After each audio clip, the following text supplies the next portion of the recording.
Hello everyone, good afternoon. আমি তাত যাবলৈ ওলাইছো গুৱাহাটীলৈ বুলি ওলোৱা অকমান দেৰিয়ে হ'ল কিয়নো ৰিয়মক স্কুলৰ পৰা আনি থৈ ভাত পানী খুৱাইহে আমি ওলাই আহিছো আৰু গুৱাহাটীলৈ আহোঁতে নাৰিকলী মন্দিৰত সদায় সোমাওৱেই তেনেকৈ আজিও সেৱা এভাগ কৰি ওলালোঁ যিহেতু বিশেষ কিবা এটা কামত যাবলৈ ওলাইছো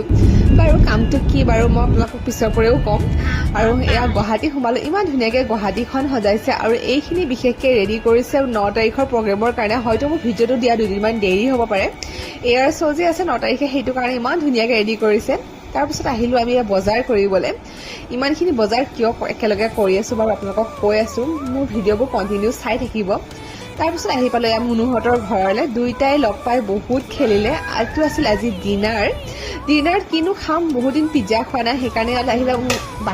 বাহিৰৰ খানাই অৰ্ডাৰ কৰি খোৱা হয় গতিকে আজি পিজ্জাই খালোঁ আৰু এয়া ইবোৰেও মোৰ লগতে বহি একেলগে খাই আছে গোটেইখিনি আমি একেলগে খাই বৈ আজৰি হ'লোঁ আজিলৈ বাই বাই